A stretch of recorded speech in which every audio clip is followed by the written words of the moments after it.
Hello guys, welcome to the good chemistry. और आज का टॉपिक है dehydration of alcohol. Dehydration of alcohol. तो बेसिकली ये जो मेथड है, ये जो मैकेनिज्म पढ़ाऊंगा डिटेल में, बहुत ही इजी है, ज़्यादा मुश्किल नहीं है, आप जल्दी समझ जाओगे अगर कंसंट्रेशन आपकी अच्छी रही तो। ये मैं पहले पढ़ा चुका हूँ आपको, जो चैप्टर पढ़ा रहा था ना मैं, halo alkane and hello arenes, उसमें पढ़ा चुका हूँ। और उसमें मैंने क्या पढ़ाया था आपको, एलिमिनेशन रिएक्शन पढ़ाया था मैंने, E1 रिएक्शन। देखिए मेरी वीडियोस आपने सीक्वेंस में देखते चलो, सारा कॉन्सेप्ट बनते चले जाएंगे। तो एलिमिनेशन रिएक्शन ही हो रहा है यहाँ पर डिहाइड्रेशन ऑफ अल्कोहल में। तो ये क्या हो रहा है, डिहाइड्रेशन। तो डिहाइड्रेशन मतलब -H2O, मतलब कहीं ना कहीं पानी की कमी हो रही है, पानी निकाल रहे हैं हम अल्कोहल में से, यही हो रहा है। तो मैकेनिज्म देखते हैं एग्जाम्पल के साथ, ठीक है। ज़्यादा वीडियो लंबी होने वाली नहीं है क्योंकि काफ़ी स्ट्रेट फॉरवर्ड सा मैकेनिज्म है और आप समझ जाओगे इसको। तो ये एलिमिनेशन रिएक्शन है बेसिकली, ठीक है। ये जो डिहाइड्रेशन ऑफ अल्कोहल है, ये किस तरह का मैकेनिज्म है, एलिमिनेशन मैकेनिज्म, E1 वाला। तो ये पढ़ लेना आप, अगर आपको कॉन्सेप्ट और बिल्ड करने तो एलिमिनेशन रिएक्शन पढ़ लेना, नहीं तो यहाँ तो सीख ही जाओगे अब तुम इस वीडियो में, ठीक है। तो कोई भी अल्कोहल ले लेते हैं, मान लो क्या लोगे आप, ब्यूटेनॉल ले लो। तो 1 2 3 4 4 कार्बन होते हैं ना ब्यूटेनॉल में। और ये हाइड्रोजन हाइड्रोजन हाइड्रोजन मान लो यहाँ पर है अल्कोहल, ठीक है। OH ग्रुप इस वाले कार्बन पे, जो सेकंड कार्बन पे। बाकी एज इट इज़ मैं पूरा आपको अच्छे से बना के दिखा रहा हूँ सब कुछ, ठीक है। तो ये आपका आ गया। इसको अगर फॉर्मूले में लिखना हो तो कैसे लिखोगे, CH3 CHOH CH2 से लिखोगे, है ना, 2 ब्यूटेनॉल। तो ये 2 ब्यूटेनॉल है। तो ये आपका अल्कोहल है, एक तरह का अल्कोहल है। तो इस अल्कोहल को आप क्या करोगे, कोई भी आपका प्रोटोन का सोर्स, यानी कि जैसे एसिड, आपको पता है प्रोटोन के सोर्स क्या होते हैं, एसिड्स होते हैं। हमने प्रीवियस एसिडिटी वाले वीडियो में पढ़ा कि एसिड का बिहेवियर क्या, कैसे पता लगाते हैं हम, कि वो हाइड्रोजन प्रोटोन को क्या करते हैं, डोनेट करते हैं। एसिड का बिहेवियर क्या है कि वो हाइड्रोजन प्रोटोन को डोनेट करते हैं। तो हाइड्रोजन प्रोटोन का सोर्स के लिए, जब भी हमें हाइड्रोजन प्रोटोन चाहिए होते हैं, उसका सोर्स चाहिए होता है, तो हम क्या करते हैं, सल्फ्यूरिक एसिड के साथ रिएक्ट करवाते हैं। तो हमने यहाँ पर मान लो सल्फ्यूरिक एसिड या कोई और दूसरा एसिड भी हो सकता है, तो यहाँ पर सल्फ्यूरिक एसिड लिया, एक तरह से क्या है, प्रोटोन का सोर्स है। और इसको हीट कर दिया, हीट भी जरूरी है, हीट कर दिया, तो ठीक है। तो ये आपका जो अल्कोहल है, इसको हमने in the presence of sulphuric acid, जो कि एक सिर्फ हाइड्रोजन प्रोटोन का सोर्स है, उसकी प्रेजेंस में हमने इसको हीट किया, ठीक है। यहाँ पर ऑक्सीजन के पास टोटल 6 वैलेंस इलेक्ट्रॉन होते हैं, 1 2 3 4 और ये 5वां और ये 6ठा। तो ये जो 5वां 6ठा तो बॉन्ड पे है, तो इसको दिखाने की जरूरत नहीं है, बाकी 2 लोन पेयर है इसके ऊपर, ठीक है। तो ये आपका अल्कोहल है। तो सबसे पहला स्टेप क्या होगा इस मैकेनिज्म में, मैकेनिज्म सीख रहे हैं हम। तो सबसे पहला स्टेप आपका ये होगा इसमें कि हमें पता है सल्फ्यूरिक एसिड है हमारे पास, और एसिड क्या करते हैं, H+ डोनेट करते हैं, यानी हाइड्रोजन प्रोटोन डोनेट करेंगे। तो पहला स्टेप ये होगा कि हाइड्रोजन प्रोटोन ये डोनेट करेगा, ये आपका जो अल्कोहल है, इस पे क्या, ऑक्सीजन पे ये डोनेट हो जाएगा, हाइड्रोजन प्रोटोन डोनेट हो गया, ऑक्सीजन पे अटैच हो जाएगा जाके। तो इस स्टेप के बाद क्या होगा, इस स्टेप के बाद क्या होगा, दोबारा लिख रहा हूँ, ये हाइड्रोजन प्रोटोन इस ऑक्सीजन पे, जो अल्कोहल ग्रुप वाला हमारा जो ऑक्सीजन है, इस पे हम जाके हाइड्रोजन प्रोटोन को अटैच कर देंगे। बेसिकली प्रोटोनेशन हो रहा है, प्रोटोनेशन बोलते हैं ना हम केमिस्ट्री में, वर्ड बोलते हैं प्रोटोनेशन। तो प्रोटोनेशन हो रहा है और ये बहुत फास्ट स्टेप है। ये स्टेप कैसा है, फास्ट स्टेप है, एकदम फास्ट स्टेप है। अब इसके बाद क्या होगा, CH3 एज इट इज, दूसरे कार्बन पे नीचे हाइड्रोजन में सेम बना रहा हूँ, और इधर ऑक्सीजन पे पहले 2 लोन पेयर थे, यानी कि 4 इलेक्ट्रॉन थे, पर ये वाले 2 लोन पेयर इस वाले हाइड्रोजन के साथ बॉन्ड बनाने में लग गए। तो ये 2 लोन पेयर, ये वाले 2 लोन पेयर इस हाइड्रोजन के साथ बॉन्ड बनाने में लग गए, और ये वाला बॉन्ड तो हाइड्रोजन के साथ था ही। तो पहले 2 लोन पेयर थे, अब सिर्फ 1 लोन पेयर रह गया, यानी कि 2 इलेक्ट्रॉन रह गए। तो 2 इलेक्ट्रॉन इसने लूज करे, ये इस वाले हाइड्रोजन के साथ, नए वाले हाइड्रोजन, ये जो प्रोटोनेट किया इसके साथ बॉन्ड बनाने में, तो इस ऑक्सीजन पे पॉजिटिव चार्ज आ गया। भाई 2 इलेक्ट्रॉन लूज करेगा तो पॉजिटिव चार्ज आएगा ही। बाकी का structure same as it is, बाकी का structure same as it is. तो पहले स्टेप में हमने क्या किया, प्रोटोनेट किया ऑक्सीजन को। तो अब जैसे ये हमने प्रोटोनेट किया, तो ये क्या बन गया, H2O बन गया। जो मैं बना रहा हूँ ये क्या बन गया, H2O बन गया। और H2O क्या होता है, एक बहुत ही अच्छा लिविंग ग्रुप है। H2O क्या है, एक बहुत अच्छा लिविंग ग्रुप है। तो लिविंग ग्रुप है तो मतलब क्या करेगा, वो लीव करेगा। तो जब वो लीव करेगा तो कैसे लीव करेगा, जरा देखो, आपको पता है एक बॉन्ड में 2 इलेक्ट्रॉन होते हैं। तो ये जो बॉन्ड है कार्बन और ऑक्सीजन का, अच्छा, जिस कार्बन के साथ आपका अल्कोहल ग्रुप जुड़ा है उसको हम क्या बोलते हैं, मैं इसको इस कलर से दिखा देता हूँ। जिस कार्बन के साथ आपका अल्कोहल जुड़ा हुआ था, ये वाला, इसको बोलते हैं हम, क्या बोलते हैं, अल्फा कार्बन। इसका नाम क्या होता है, अल्फा कार्बन। तो अल्फा कार्बन को कार्बोकटायन बना देगा, कटायन मतलब प्लस चार्ज। तो ये क्या करेगा, ये लिविंग ग्रुप है, मैंने बोला ये H2O क्या बन गया, जैसे इसने प्रोटोनेट करा तो ये H2O बन गया। और H2O क्या होता है, एक बहुत ही अच्छा लिविंग ग्रुप है। लिविंग ग्रुप का क्या करेगा, लीव कर जाएगा इस मॉलिक्यूल को। तो ये लीव करेगा, तो कैसे लीव करेगा भाई, ये 2 इलेक्ट्रॉन जो है, ये इलेक्ट्रॉन लेके ये पूरा लीव कर जाएगा इस पूरे मॉलिक्यूल को। तो जब ये इलेक्ट्रॉन दोनों चले गए तो इस कार्बन के पास, जब इलेक्ट्रॉन इस कार्बन एक, ये दो जब बॉन्ड बनता है तो 2 इलेक्ट्रॉन से बनता है। एक बॉन्ड ये, एक इलेक्ट्रॉन इस कार्बन का होगा और एक इलेक्ट्रॉन इस ऑक्सीजन का होगा। तो ये कार्बन से अपना ऑक्सीजन वाला भी ले गया इलेक्ट्रॉन और ये कार्बन वाला भी लेके इस मॉलिक्यूल से निकल गया, लीव कर गए। तो इस ऑक्सीजन के पास 2 इलेक्ट्रॉन, पहले 2 थे, अब 2 और आ जाएंगे, यानी कि 2 लोन पेयर हो जाएगा और ये प्लस चार्ज चल जाएगा और ये बाहर H2O बन जाएगा। पर यहां पर तो पॉजिटिव चार्ज आ जाएगा इस कार्बोकटायन पे। तो इस स्टेप के बाद क्या होगा वो देखो, स्टेप के बाद क्या होगा आपका वो देखो। क्या बना दूं, क्या बना देते, क्या बना दो, इस स्टेप के बाद क्या होगा, CH3, कोई दिक्कत नहीं है। ये हमारा कार्बोकटायन को मैंने, ये हमारा अल्फा कार्बन जो होता है जिसके ऊपर आपका अल्कोहल ग्रुप या कोई भी फंक्शनल ग्रुप जुड़ा हुआ है उसको अल्फा कार्बन बोलते हैं, वो बनाया। ये अपने दोनों इलेक्ट्रॉन लेके बाहर चला गया तो यहाँ पर पॉजिटिव चार्ज आ गया और ये बन गया कार्बोकटायन, ये हाइड्रोजन। और बाकी का तो स्ट्रक्चर सेम है, बाकी के स्ट्रक्चर पे कोई फर्क नहीं पड़ा, क्या आ गया। और ये H2O लीव हो गया तो अब यहाँ पर बन गया हमारा H2O। तो ये पहले ऑक्सीजन पे प्लस चार्ज था, अब ये 2 इलेक्ट्रॉन इसको मिल गए, ये वाले दोनों इलेक्ट्रॉन लेके बाहर चला गया ना, लीव कर दिया ग्रुप को। तो उसके पास ऑक्सीजन के पास 2 इलेक्ट्रॉन और आ गए तो ये प्लस चार्ज हट गया, ये बैलेंस्ड हो गया, न्यूट्रल हो गया। तो ऑक्सीजन HH और ये 2 इलेक्ट्रॉन को मिल गए।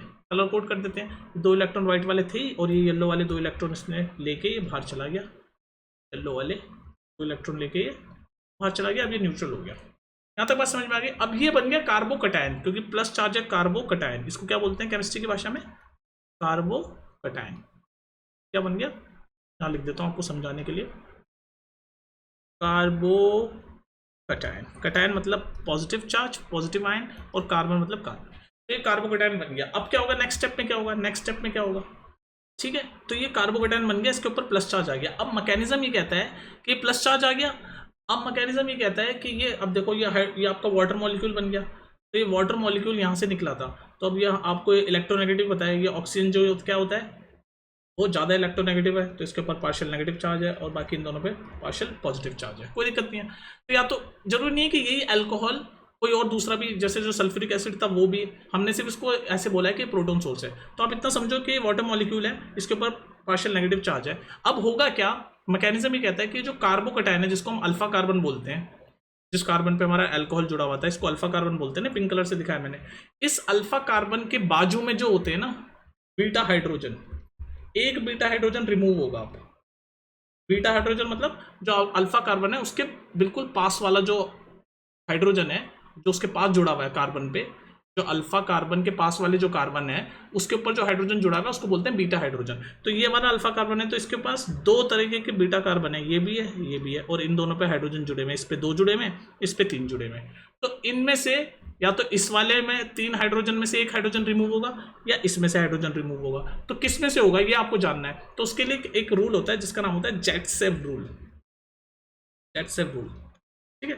तो जेटसेव रूल ये कहता है कि आपको जो हाइड्रोजन रिमूव करना है ना, अब ये देखो कार्बोकटायन है तो बीटा हाइड्रोजन ये रहे, या तो इस वाले कार्बन के सारे हाइड्रोजन, इन सबको बीटा हाइड्रोजन बोलेंगे, या फिर इनके 2 हाइड्रोजन, इनको बीटा हाइड्रोजन बोलेंगे। तो एक हाइड्रोजन रिमूव होना है, तो वो किन में से हाइड्रोजन रिमूव होगा। तो जेटसेव रूल ये कहता है कि वो हाइड्रोजन उस वाले कार्बन में से रिमूव होगा जो कार्बन ज़्यादा स्टेबल है। तो अब मुझे बताओ इस वाले कार्बन में से और इस वाले कार्बन में से ज़्यादा स्टेबल कौन सा है। तो ये जो कार्बन है ये सिर्फ एक और कार्बन के साथ अटैच्ड है, तो यानी ये प्राइमरी कार्बन है, और ये वाला कार्बन और 2 कार्बन के साथ अटैच्ड है, तो ये वाला ज़्यादा स्टेबल है, ये वाला ज़्यादा स्टेबल है क्योंकि ये 2 के साथ जुड़ा हुआ है। सेकेंडरी हमेशा ध्यान रखना, टर्शरी ज़्यादा स्टेबल होता है, फिर उसके बाद सेकेंडरी होता है और लास्ट में प्राइमरी होता है। सबसे ज़्यादा टर्शरी कार्बन आपका स्टेबल होता है या टर्शरी आपका स्टेबल होता है। तो यहाँ पर देखो इस वाले कार्बन में से, क्योंकि ये दोनों ही कार्बन आपके बाजू बाजू में है, अल्फा कार्बन के बाजू में तो ये दोनों ही है, तो इन दोनों में से ही किसी एक में से जो हाइड्रोजन है वो रिमूव होगा। तो यहाँ कंफ्यूज हो जाते हैं बच्चे। तो जेटसेव रूल ये कहता है कि आपको उस वाले कार्बन के हाइड्रोजन को रिमूव करना है जो ज़्यादा स्टेबल है। तो देखो ये वाला ज़्यादा स्टेबल है क्योंकि ये 2 और कार्बन के साथ जुड़ा हुआ है, एक ये एक। तो 2 और के साथ जुड़ा हुआ है, तो ये सेकेंडरी कार्बन हो गया, तो ये ज़्यादा स्टेबल है, जबकि ये सिर्फ एक के साथ जुड़ा हुआ है, ये पिंक वाले के साथ। ठीक है, तो हम हाइड्रोजन रिमूव करेंगे इस वाले में से। तो बस अब क्या होगा, एक हाइड्रोजन इसमें से रिमूव होगा। तो हाइड्रोजन रिमूव कैसे होगा, डीप्रोटोनेट जिसको हम बोलते हैं। तो मैंने बताया बॉन्ड पे 2 इलेक्ट्रॉन होते हैं, तो एक इलेक्ट्रॉन ये होगा इस कार्बन का और एक इस हाइड्रोजन का खुद होगा। ठीक है, तो ये हाइड्रोजन प्रोटोन रिमूव होगा सिर्फ, तो ये इलेक्ट्रॉन दोनों यहीं छोड़ जाएगा और ये प्रोटोन की तरह ये यहाँ से रिमूव हो जाएगा। मान लो यहाँ चला गया, इस पे नेगेटिव चार्ज पे रिमूव हो गया। तो ये जो दोनों रह गए, तो ये वाला जो है एक इलेक्ट्रॉन तो रह गई और ये इलेक्ट्रॉन कार्बोकेटाइन की तरफ मूव हो जाएगा यहाँ पर, और ये डबल बॉन्ड बन जाएगा ऐसे, ये डबल बॉन्ड बन, समझ आ रही बात।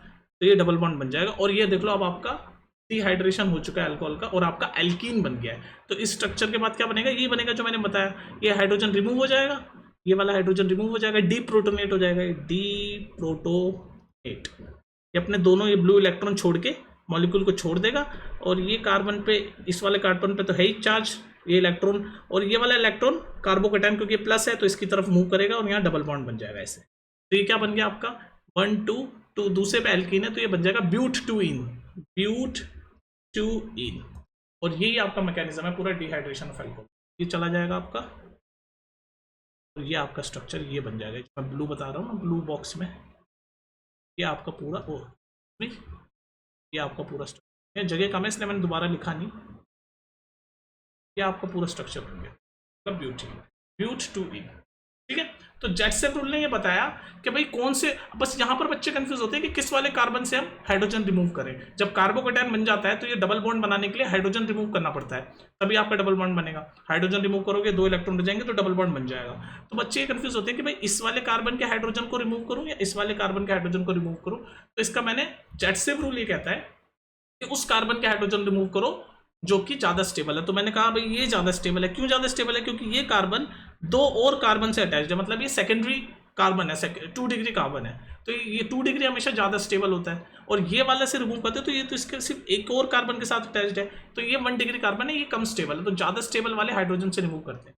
या तो एक ये तरीका याद करने का जेटसेव रूल, या दूसरा आसान तरीका बताऊं, जिस कार्बन के पास कम हाइड्रोजन है ना उसी में से हाइड्रोजन रिमूव करेंगे, जिस कार्बन के पास कम हाइड्रोजन है उसी में से हाइड्रोजन रिमूव करेंगे। तो मुझे एक बात बताओ, इस वाले कार्बन के पास 3 हाइड्रोजन थे, ये देख लो 1 2 3, और इसके पास 2 ही थे, तो इसके पास कम थे, इसके बाद 3 इसके बाद 2 है, तो जिसके पास कम थे उसी में से मैंने हाइड्रोजन रिमूव कर दिया, इसमें से कर दिया ये वाला रिमूव और ये डबल बॉन्ड बन गया और ये आपका डिहाइड्रेशन हो गया। ठीक है, एक और एग्जाम्पल देख लेते हैं, ये तो मैकेनिज्म समझा है, अब जल्दी से एक और एग्जाम्पल देख लेते हैं हम। पहले ब्यूटेनॉल लिया था, इस बार कोई छोटा सा ले लेते हैं, इथेनॉल ले लेते हैं। इथेनॉल लेंगे तो हमें कोई दिक्कत भी नहीं आएगी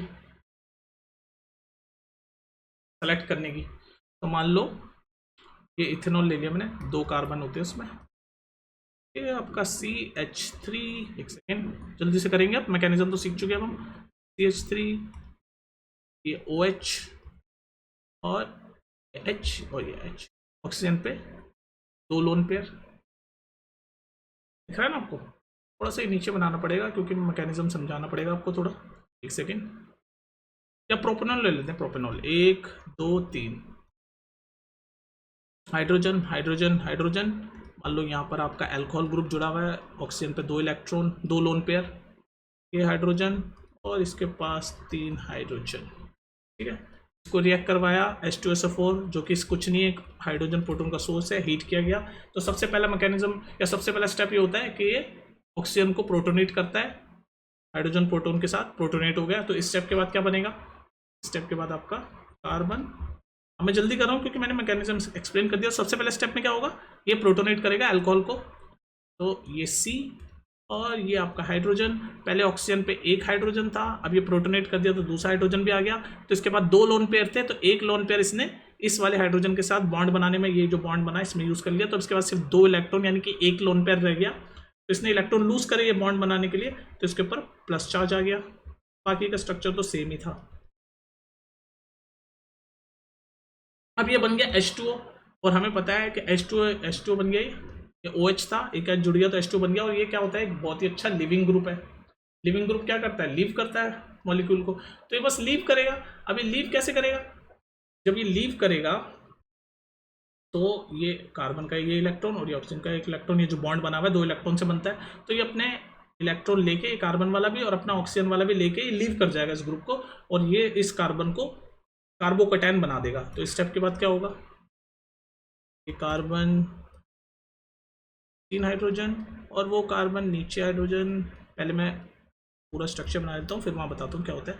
तो ये H2 चला गया और यहाँ पर प्लस चार्ज रह गया, क्योंकि ये 2 इलेक्ट्रॉन थे, ये 2 और ले गया, तो ये बाहर ऑक्सीजन के पास अब पॉजिटिव चार्ज था। अब इसको ये 2 इलेक्ट्रॉन ये बॉन्ड वाले भी मिल गए, तो वो वापस से न्यूट्रल हो गया और ये आपका वाटर बन गया। ठीक है, तो यहाँ पर अब कार्बोकैटायन बन गया। ये क्या बन गया, कार्बोकैटायन।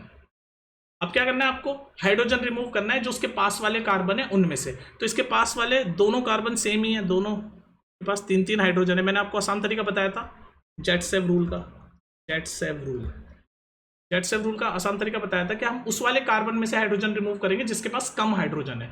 तो यहाँ तो इसके पास भी 3 हाइड्रोजन है, इसके पास भी 3 हाइड्रोजन है, जो इसके बाजू में जिसके बाजू वाले में जो कार्बोकैटायन के पास वाले जो होते हैं ना, नियर बाय वाले कार्बन, उनमें से हाइड्रोजन रिमूव करना होता है। और कौन से वाले कार्बन में से हाइड्रोजन रिमूव करते हैं, जिसके पास कम हाइड्रोजन है उसी में से करते हैं। ये आसान तरीका है याद करने का जेटसेव रूल। तो यहाँ तो दोनों के पास 3-3 ही है, तो किसी में से भी कर लो। तो मान लो मैं इसमें से हाइड्रोजन रिमूव कर रहा हूँ, तो ये हाइड्रोजन से प्रोटॉन लेके जाएगा, ये अपने इलेक्ट्रॉन, ये 2 इलेक्ट्रॉन है मान लो, एक हाइड्रोजन का एक कार्बन का, तो ये बस H+ प्रोटॉन एज लीव कर जाएगा, यहाँ पर अटैच कर जाएगा मान लो फॉर एग्जांपल, क्योंकि ये पार्शियल नेगेटिव चार्ज है, इस पर पार्शियल पॉजिटिव चार्ज है। इलेक्ट्रोनेगेटिविटी की वजह से ऑक्सीजन ज़्यादा इलेक्ट्रोनेगेटिव होता है, तो उस पर पार्शियल नेगेटिव चार्ज है, और ये दोनों पे पार्शियल पॉजिटिव चार्ज। तो ये हाइड्रोजन एज अ प्रोटोन यहाँ चला जाएगा, और ये अपना एक इलेक्ट्रॉनिक कार्बन का यहीं रहेगा, और ये भी छोड़ गया क्योंकि सिर्फ वो एज अ प्रोटोन गया है, H+, इलेक्ट्रॉन लेके नहीं गया, तो चला गया। और ये वाला जो आपका बॉन्ड है, इलेक्ट्रॉन वो इस तरफ मूव होगा कार्बोकैटायन की तरफ, और यहाँ पर डबल बॉन्ड बन जाएगा, तो ये आपका स्ट्रक्चर बन जाएगा। तो ये क्या बन जाएगा आपका CH3 अपट, CH3 नहीं, अब CH2, क्योंकि ये हाइड्रोजन तो रिमूव हो गया, डबल बॉन्ड बन गया, तो CH2 डबल बॉन्ड, ये पॉजिटिव चार्ज हट जाएगा क्योंकि अब इसको ये इलेक्ट्रॉन मिल गया डबल बॉन्ड बन के, तो CH, तो हम यहाँ से चले थे यहाँ आ गए। तो बेसिकली जब हम डिहाइड्रेशन ऑफ अल्कोहल करते हैं तो हम क्या बनाते हैं, एल्कीन, क्योंकि पाई बॉन्ड हो जाता है तो एल्कीन बनाते हैं। ठीक है, तो आई होप ये आपको समझ आया होगा डिहाइड्रेशन ऑफ अल्कोहल। अगर इसमें कोई दिक्कत है तो मुझसे पूछ लेना, मिलते हैं फिर नेक्स्ट वीडियो में। ठीक है।